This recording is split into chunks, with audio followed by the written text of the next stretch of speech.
अस्सलाम वालेकुम क्लास। आज का जो हमारा टॉपिक है वो है structure of metal. Structure of metal कैसे हम कहते हैं कि मेटल्स अरेंज हुए होते हैं। उससे पहले हम लोगों ने मेटालिक प्रॉपर्टीज़ देखी, मेटालिक सॉलिड्स क्या होते हैं। उसके बाद हमने उसकी बैंड थ्योरी देखी, हम इन अदर वर्ड्स पूल थ्योरी भी कहते हैं उसे। उसके बाद सॉलिड्स की प्रॉपर्टीज़ देखी, प्रॉपर्टीज़ क्या होती हैं, जिसमें हमने उसकी इलेक्ट्रिकल कंडक्टिविटी देखी, थर्मल कंडक्टिविटी देखी। और नेक्स्ट जो हमने जो देखी थी वो उसकी मेटालिक लस्टर था और मेल्यूएबल एंड डक्टाइल। मेल्यूबिलिटी और डक्टिलिटी ये हमने उसकी प्रॉपर्टीज़ में देखा। इन होल से हमें पता चला कि जो इलेक्ट्रॉन्स होते हैं वो फ्रीली मूव कर रहे होते हैं। मोबाइल इलेक्ट्रॉन्स पे क्या इफ़ेक्ट होता है टेम्परेचर का, या अगर हम इलेक्ट्रिसिटी दे रहे हैं या थर्मल हीट दे रहे हैं तो उनसे उन पर क्या इफ़ेक्ट होता है, ये सारा कुछ पढ़ा।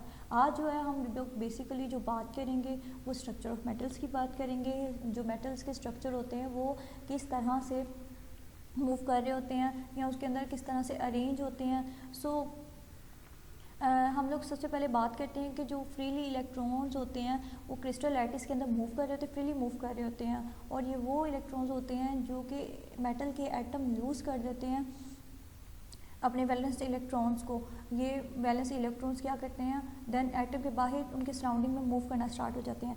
मेटल से बाहर नहीं आते, इतनी फोर्स होती है कि इनको मेटल के अंदर रखना है, लेकिन ये इलेक्ट्रॉन्स किसी भी मेटल के टाइम के साथ अटैच नहीं होते, लिंक नहीं होते, लेकिन उनके साथ फ्रीली मूव कर रहे होते हैं, डीलोकलाइज्ड होते हैं।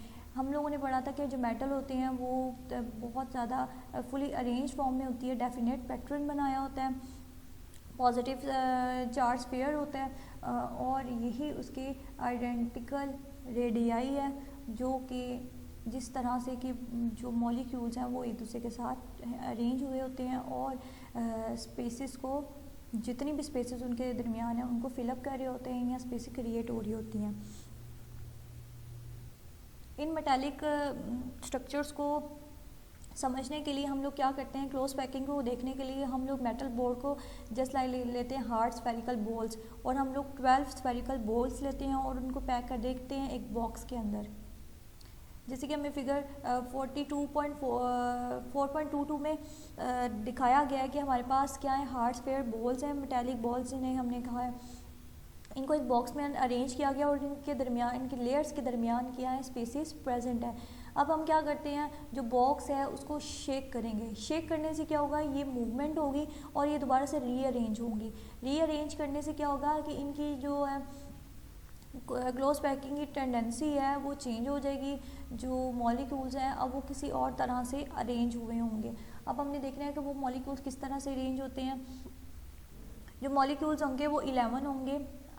मॉलिक्यूल्स जो एक स्फीयर में आ रहे होंगे वो 11 होंगे। अब वो 11 कैसे होंगे कि जैसे हम लोगों ने 4.22 में फिगर में देखा था कि मॉलिक्यूल्स एक दूसरे के ऊपर पैरेलल अरेंजमेंट थी, लेकिन अब क्या होगा, एक जो दो फर्स्ट लेयर है उसके मॉलिक्यूल जो हैं और सेकंड लेयर के मॉलिक्यूल्स होंगे, उन फर्स्ट लेयर्स के दो मॉलिक्यूल के मिड में आएंगे, और इसी तरह से 2 और 3 के दरमियान में मॉलिक्यूल आएगा, 3 और 4 के दरमियान में मॉलिक्यूल आएगा। इस तरह से अगर थर्ड लेयर देखते हैं तो 1 जो सेकेंड लेयर का मॉलिक्यूल 1 था, ये हम कहते हैं बॉल नंबर 1 था, उसके नीचे जो उसके सेंटर में जो दो बॉल्स अरेंज हो जाएंगे। तो इस तरह से क्या होगी, 11 बॉल्स एक स्फीयर में आ जाएंगे। अब अगर हम लोग जो यूनिट सेल्स हैं उनको अंडरस्टैंड करने की कोशिश करें तो उनको अंडरस्टैंड करने के लिए हम क्या कंसिडर करते हैं कि हमारे पास 3 बॉल्स हैं, उनको हमने एक दूसरे के साथ ज्वाइन किया हुआ है। ज्वाइन करने से क्या होगा, वो 3 बॉल्स आके उनके दरमियान में हमारे पास डिप्रेशन आ जाएगा। उस डिप्रेशन को ऑक्यूपाई करने के लिए हम एक 4th बॉल रखेंगे जो सेकेंड लेयर में होगा। वो 4th बॉल क्या करेगा, उस डिप्रेशन को जो कि फर्स्ट लेयर से क्रिएटेड होगा उसको ख़त्म कर देंगे। तो इससे क्या होगा, और जो हमारे पास सेकेंड लेयर में जो बॉल होता है वो बेसिकली जो फर्स्ट लेयर के डिप्रेशन का मतलब जो स्पेस उनके दरमियान में आएगी उनके उसको ख़त्म करेगा, उसके ऊपर हम उस सेकेंड लेयर को प्लेस कर देंगे।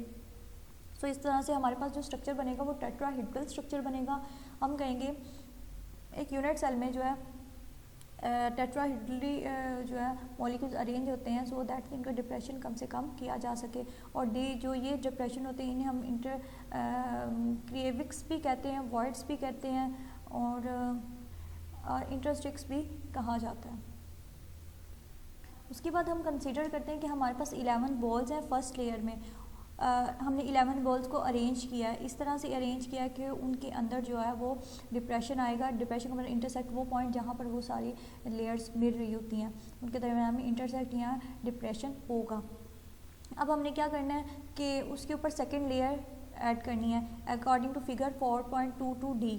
हम इस फिगर में देखते हैं, जो हमारे पास फोर्थ फिगर आ रही है, हम इसमें देखते हैं कि जो हमारे पास मॉलिक्यूल्स हैं वो क्या करेंगे, जब हम इनको अरेंज करेंगे 11 बॉल्स को, तो spaces as compared to 12 balls कम हो जाएंगी, और लेकिन जो डिप्रेशन है या फिर इंजर्शन है वो लाजमी होगी। इस इंजर्शन को ख़त्म करने के लिए, डिप्रेशन को ख़त्म करने के लिए हम क्या करेंगे, एक सेकेंड लेयर ले आएंगे, सेकेंड लेयर बॉल्स की, और जहाँ जहाँ हमारे पास जो हमारे पास डिप्रेशन है या फिर इंटरस्टिक्स कहते हैं, वो उन चीज़ों को, उस डिप्रेशन को ख़त्म करने के लिए हम बॉल्स लेंगे सेकेंड लेयर वाली और उन डिप्रेशंस पे रख देंगे। इन डिप्रेशंस पे रखने से क्या होगा, हमारे पास सेकेंड लेयर आएगी जो अरेंज फॉर्म में होगी उन डिप्रेशंस के ऊपर। अब सेकेंड लेयर के जो हमारे पास डिप्रेशन आया, और वो कैसे आया कि जब हम लोगों ने फर्स्ट लेयर के डिप्रेशन को ख़त्म किया बाय द सेकेंड लेयर, तो मॉलिक्यूल्स अरेंज हुए हैं, बॉल्स अरेंज किए हैं, और बॉल्स अरेंज करने से क्या होगा कि जो सेकेंड लेयर के बॉल्स हैं उनके अंदर भी डिप्रेशन आएगा, मतलब कि वो पॉइंट जहाँ पर वो मिल रहे हैं उनके दरमियान स्पेसेस आएंगे। उन स्पेसेस से हम लोग फर्स्ट लेयर को तो देख सकते हैं, लेकिन हम फर्स्ट लेयर के जो डिप्रेशन है उसको नहीं देख सकते। सो मॉलिक्यूल ऐसे भी अरेंज होते हैं कि अपने जो डिप्रेशन है उसको मिनिमाइज़ किया जा सके, कम से कम किया जा सके।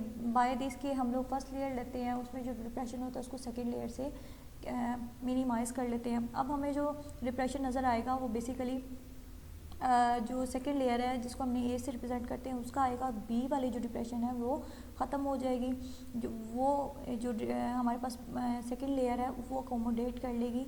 और अगर दूसरे लफ्ज़ों में कहा जाए कि जो डिप्रेशन बी है वो डिप्रेशन ए से अकोमोडेट हो जाएगा, मतलब कि ख़त्म हो जाएगा, मिनिमाइज़ हो जाएगा। अब अगर हम उसको इसके ऊपर एक और थर्ड लेयर ले आए, सो वो मे भी ये कर सकती है कि ए और बी दोनों के डिप्रेशन जो है उनको अकोमोडेट कर सकती है।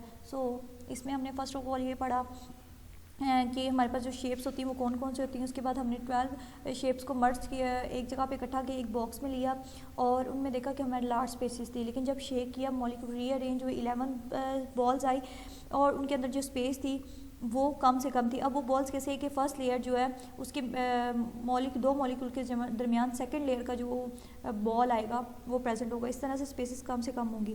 देन हमने टेट्राहेड्रल स्ट्रक्चर्स पढ़े। टेट्राहेड्रल स्ट्रक्चर्स क्या होते हैं, तीन हमने बॉल्स ली, उनको इंटरसेक्ट किया, और उनके डिप्रेशन के ख़त्म करने के लिए, मिनिमाइज़ या अकोमोडेट करने के लिए हमने उसके ऊपर जो सेकंड लेयर है वो रख दी। इससे क्या हुआ कि टेट्राहेड्रल स्ट्रक्चर बन गया, और इससे हम यूनिट सेल्स बेसिकली अंडरस्टैंड कर सकते हैं। देन हमने क्या किया, 11 balls Lee as in 4.22B, और हमारे पास क्या आया, डिप्रेशन बी आया। डिप्रेशन बी को अकोमोडेट करने के लिए हम क्या करेंगे, सेकंड लेयर लेंगे जो कि उनके डिप्रेशन के ऊपर प्लेस करेंगे। इससे क्या होगा, डिप्रेशन बी तो ख़त्म हो गया, लेकिन डिप्रेशन ए हमें विजिबल होगा। डिप्रेशन ए जो सेकंड लेयर है वो जो डिप्रेशन बी है उसको तो ख़त्म कर देती है, लेकिन हमें जो सेकंड लेयर का डिप्रेशन ए है वो नज़र आना स्टार्ट हो जाता है। तो थर्ड लेयर अगर हम इसके ऊपर प्लेस कर दें तो हम ये कह सकते हैं कि ए और बी के जो डिप्रेशंस हैं उनको अकोमोडेट करने के लिए हम लोग थर्ड लेयर यूज़ करते हैं। नेक्स्ट है हमारे पास cubic close packing. Cubic close packing में क्या होता है कि एटम की जब थर्ड लेयर फिट की जाती है तो हमारे पास मार्क भी जो कि हमारे पास इंटरस्टिक्स होते हैं या हम कहते हैं डिप्रेशन, उसको ख़त्म करने के लिए बनाई जाती है। तो वो जो थर्ड लेयर होगी वो डायरेक्टली लाई नहीं करेगी जैसे कि हमने फर्स्ट लेयर की थी।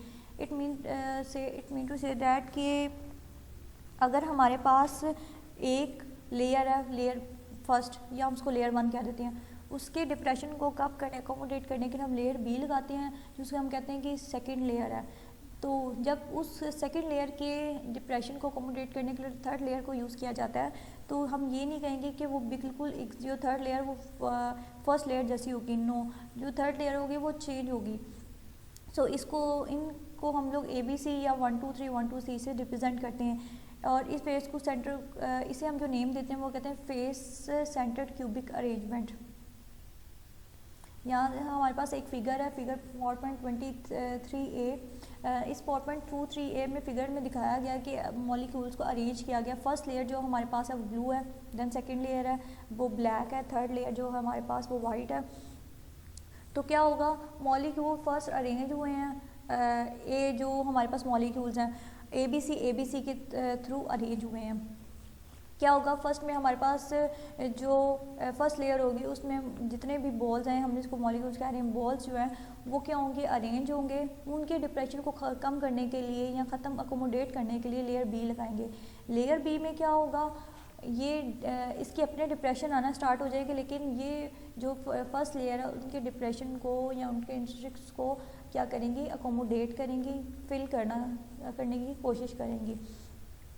जब लेयर बी के जो हमारे पास डिप्रेशन है उनको ख़त्म करने के लिए हम क्या करेंगे, लेयर सी लगाएंगे। लेयर सी से क्या होगा कि जो हमारी सेकंड लेयर है उसके डिप्रेशन मिनिमाइज़ हो जाएंगे, उनके डिप्रेशन मिनिमाइज़ हो जाएंगे। देन हम क्या करेंगे, उसका भी कोई ना कोई डिप्रेशन होगा, देन हम दोबारा से फर्स्ट लेयर लगा देंगे ताकि हमारे पास लेयर फर्स्ट के अंदर जितने भी मिनिमम जो है लेयर्स आएंगी उनके डिप्रेशन को अकोमोडेट किया जा सके। फिर दोबारा से बी लेयर आएगी, फिर सी लेयर आएगी, फिर ए लेयर आएगी।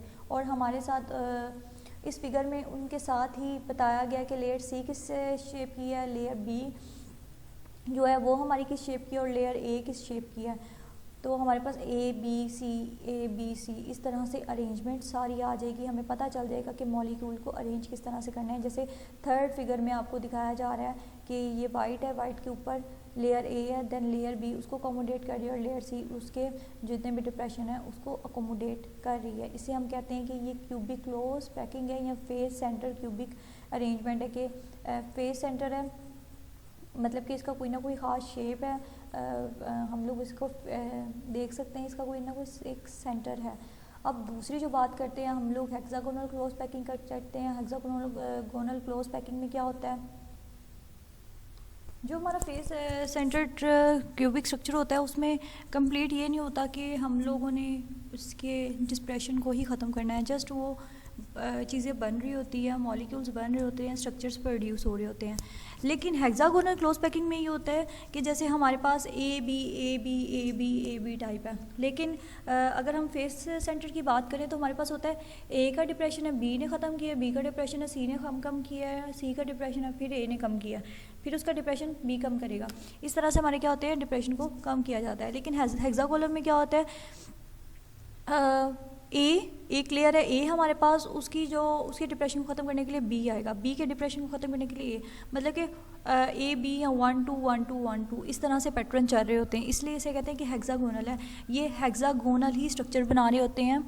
अगर हम लोग अपने फिगर को देखें, पेज के 4.23 फिगर है, तो हम इसमें बात करते हैं कि जो हमारा स्ट्रक्चर है हेक्सागोनल का वो बेसिकली ये वाला स्ट्रक्चर। इसमें हम देखें पहले ए फर्स्ट लेयर है, फिर बी है, फिर ए है, फिर बी है, फिर ए है, फिर बी है, फिर ए है।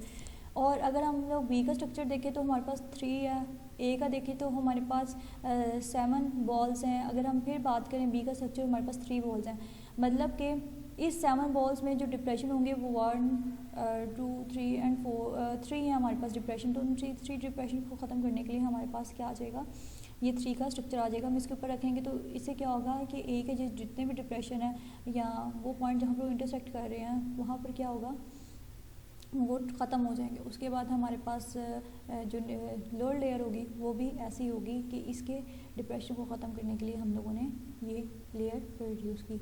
सो इस तरह से हमारे पास जो बॉल्स होंगी वो 3rd 5th 7th लेयर्स होंगी, वो in front of each other होंगी, मतलब कि 1st 3rd 5th और 7th ये इन फ्रंट होंगी और 2 4 6 ये हमारे पास इन फ्रंट एक दूसरे के सेम होंगी। लेकिन अगर हम बात करें क्यूबिक सेंटर की, तो क्यूबिक सेंटर में ऐसा नहीं होता, एक लेयर ए है तो दूसरी बी की आ जाएगी, तीसरी सी की, चौथी डी की, इस तरह से स्ट्रक्चर्स आएंगे। सो ये हमारा आज का टॉपिक था जिसमें हमने स्ट्रक्चर ऑफ मेटल्स पढ़े थे। स्ट्रक्चर ऑफ मेटल में हम लोगों ने क्लोज पैकिंग पढ़ा, क्लोज पैकिंग किस तरह की होती है। हमने 12 बॉल्स ली, 12 से 11 की, 11 से देन हम लोगों ने उनको दोबारा से रिकन्वर्ट करके 11 बॉल्स पे लाए, फिर हमने उसका डिप्रेशन देखा, देन हमने 3 बॉल्स ली, उसका टेट्राहेड्रल स्ट्रक्चर्स देखे, उसके बाद हमने फर्स्ट एंड सेकंड लेयर लगाई ताकि हम उसके डिप्रेशन को ख़त्म कर सकें। देन हम लोगों ने क्यूबिक क्लोज पैकिंग और हेक्सागोनल क्लोज पैकिंग को देखा, जिसमें हम लोग ये बताते हैं कि ये मॉलिक्यूल है हमारे पास और इसकी क्लोज पैकिंग डिफरेंट क्रिस्टल्स हैं, उनकी हम लोग क्या मॉलिक्यूल्स हैं उसमें कैसे अरेंज होंगे, क्योंकि मॉलिक्यूलर हैं तो हम कहते हैं कि मॉलिक्यूलर जो सॉलिड्स हैं वो कैसे क्लोज पैकिंग करते हैं। उसमें हम लोगों ने हेक्सागोनल क्लोज पैकिंग ये सारा का सारा कुछ डिफ़ाइन किया। देन हमारे पास आता है comparison of properties of various type of crystals. उसमें मेटालिक, आयनिक, मॉलिक्यूलर, नेटवर्क कॉम्पोनेंट्स आते हैं। नेटवर्क का मतलब होता है कि उन्होंने एक अपना ही नेटवर्क बनाया, तो एक दूसरे के साथ अरेंज होकर अपना एक नेटवर्क बना रहे होते हैं। फर्स्ट ऑफ ऑल हम मेटल के टाइम्स की मेटल सॉलिड्स की बात करते हैं। मेटालिक सॉलिड्स में बेसिकली केटाइन प्लस रीलोकलाइज इलेक्ट्रॉन्स होते हैं स्ट्रक्चर, अगर इसका पार्टिकल्स देखा जाए। इंटरमॉलिक्यूलर फोर्सेज जो होती हैं वो मेटालिक बॉन्ड ही होते हैं। अगर टिपिकल प्रॉपर्टीज़ इसकी यहाँ हार्डनेस आती है, varies from soft to very hard melting points, क्योंकि हमने पढ़ा था मेटालिक सॉलिड जो हैं वो हार्ड होते हैं क्योंकि फोर्स ऑफ अट्रैक्शन तो होती है। इसके अलावा ये मेटालिक क्लस्टर प्रोड्यूस करते हैं, डक्टाइल होते हैं, मेलिएबल होते हैं, गुड कंडक्टर होते हैं हीट एंड इलेक्ट्रिसिटी के। इसकी एग्जांपल्स देखी जाए तो हमारे पास sodium, magnesium, aluminium, iron, zinc, copper, उसके बाद एजी आ जाता है। उसके अलावा हमारे पास आयोनिक सॉलिड्स हैं। आयोनिक सॉलिड्स में हमारे पास जो बॉन्डिंग होती है बिटवीन कैटाइंस एंड एनाइंस होती है। इंटरमॉलिक्यूलर जो इनके अंदर फोर्सेज होती हैं वो इलेक्ट्रोस्टैटिक अट्रैक्शंस होती हैं, ये बहुत ज़्यादा स्ट्रॉन्ग होती हैं, इसलिए इनके जो मेल्टिंग एंड बॉइलिंग पॉइंट है वो बहुत ज़्यादा हाई होते हैं। तो अगर कंपैरिजन आता है तो हम first of all metallic, ionic और मॉलिक्यूलर इस तरह से इनके ब्लॉक्स बनाएंगे, उसके बाद स्ट्रक्चर प्रॉपर्टीज़ देखेंगे, फिर इंटरमॉलिक्यूलर फोर्सेज देखेंगे, फिर टिपिकल प्रॉपर्टीज़ देखेंगे और देन एग्जाम्पल्स लिख देंगे। सो अगर हम बात करते हैं, ये बेसिकली इसकी समरी भी है कि हमने पीछे जो प्रॉपर्टीज़ पढ़ी थी, जो मॉलिक्यूल्स पढ़े थे वो कौन कौन से होते हैं। आयनिक सॉलिड्स में अगर बात की जाती है तो हम कहते हैं कि high melting and boiling point होते हैं due to strong electrostatic force of attraction, कोई ख़ास एनर्जी चाहिए उनको ब्रेक करने के लिए। इसके अलावा मैंने ये कहा था क्योंकि ये स्ट्रॉन्गली बाउंडेड होते हैं, इनके अंदर इलेक्ट्रॉन फ्रीली मूव नहीं कर सकते, तो हम कहते हैं कि नॉन कंडक्टर्स हैं of heat and electricity. Somewhere electricity के होते हैं लेकिन ज़्यादा नहीं होते। और अगर इनका सोल्यूशन बना जाए मोल्टन स्टेट में होती है, ये गुड कंडक्टर होते हैं क्योंकि आयंस हैं। आयंस जब भी सॉल्वेंट के अंदर डिज़ोल्व होंगे तो ये स्प्लिट हो जाएंगे बिटवीन एनाइन एंड कैटाइन, और एनाइन और कैटाइन जो होते हैं वो बहुत ज़्यादा गुड कंडक्टर होते हैं इलेक्ट्रिसिटी पास करवाने, क्योंकि जब इनको इलेक्ट्रिसिटी से कनेक्ट किया जाता है तो जो नेगेटिव आयन होते हैं वो पॉजिटिव की तरफ और पॉजिटिव आयन जो है वो नेगेटिव की तरफ मूव करना स्टार्ट हो जाते हैं। सो इस तरह से एक सर्किट बन जाता है कि इलेक्ट्रॉन पास हो रहे हैं। इसकी हम जो एग्जांपल है वो सोडियम क्लोराइड, सोडियम नाइट्रेट और मैग्नीशियम ऑक्साइड लेते हैं। उसके बाद बात की थी मॉलिक्यूलर सॉलिड्स की। मॉलिक्यूलर सॉलिड में हम मॉलिक्यूल्स की बात करते हैं, नोबल गैसेस की बात करते हैं, आयोडीन, सल्फर की बात करते हैं। नोबल गैसेस में हमारे पास नॉन पोलर है। इसमें हमने जो स्ट्रक्चर पढ़ा था नॉन पोलर और पोलर के दरमियान था। अब जो पोलर में है वो इलेक्ट्रोस्टैटिक फोर्स ऑफ अट्रैक्शन है, नॉन पोलर में है वो dipole induced dipole forces, rendered dispersion forces, या in other words van der Waals forces कहते हैं। अब वो जो फोर्सेज होती हैं वो वीक होती हैं। वीक फोर्स होने की वजह से क्या होता है हमारे पास कि जो मॉलिक्यूल्स होते हैं वो इस तरह से मूव नहीं करते, और जो हमारे पास ये जो पोलर सॉल्वेंट्स होते हैं ये सिर्फ पोलर में ही डिज़ोल्व होते हैं और नॉन पोलर में ही डिज़ोल्व होते हैं, क्योंकि जब अगर नॉन पोलर को पोलर में डिज़ोल्व करने की करेंगे एफर्ट करेंगे तो नहीं होंगे, क्योंकि ये इंटरेक्ट नहीं करते। क्योंकि ये इनके अंदर लंडन फोर्सेज होती हैं नॉन पोलर मॉलिक्यूलर सॉलिड्स में, तो इनके जो मेल्टिंग एंड बॉइलिंग पॉइंट वो भी लो होते हैं। ये नॉन कंडक्टर होते हैं, हीट एंड इलेक्ट्रिसिटी है, और ये सॉफ्ट होते हैं, ये हार्ड नहीं होते, और ये सब लाइम हो जाते हैं इजीली इन मैनी केसेस। उसके बाद अगर हम बात करते हैं कोवलेंट कंपाउंड की, तो उसमें हम बात करते हैं एटम्स के। एटम्स एक दूसरे के साथ जो है मॉलिक्यूल्स जो अरेंज होके 3 डायमेंशनली अरेंज होके हमारे पास कोवलेंट सॉलिड्स बना रहे होते हैं, और इनके अंदर जो बॉन्ड होता है वो भी कोवलेंट होता है। और क्योंकि कोवलेंट बॉन्ड होता है एक ख़ास अमाउंट ऑफ एनर्जी चाहिए इनको ब्रेक करने के लिए, तो हम कहते हैं इनका मेल्टिंग एंड बॉइलिंग पॉइंट भी ज़्यादा होता है, इनकी फोर्स ऑफ अट्रैक्शन ज़्यादा होने की वजह से इनका स्ट्रक्चर जो है वो भी हार्ड होता है, और क्योंकि इनके अंदर अट्रैक्शन है, मॉलिक्यूल्स जो एटम है, एटम के इलेक्ट्रॉन्स हैं वो फ्रीली मूव नहीं कर रहे होते, इसलिए ये क्या है, नॉन कंडक्टर ऑफ इलेक्ट्रिसिटी हैं। अगर इनकी एग्जांपल देखी जाए तो कार्बन की फॉर्म में डायमंड है, सिलिकॉन कार्बाइड है और सिलिकेट्स हैं। जबकि अगर मॉलिक्यूलर सॉलिड्स की बात की जाए, उनकी example methane, carbon dioxide, phosphorus, sulphur, iodine, water and noble gases हैं, जिसमें helium, neon, argon, krypton, xenon, radon, ये सारी आ जाती हैं। तो ये सारे हमारे पास कंपैरेटिव एक समरी आ गई है कि हम लोगों ने जो मेटालिक सॉलिड पढ़ा था, आयनिक सॉलिड पढ़ा था, मॉलिक्यूलर सॉलिड पढ़ा था और नेटवर्क कोवलेंट बॉन्ड या कोवलेंट सॉलिड्स पढ़े थे, ये उनकी पूरी की पूरी एक समरी है।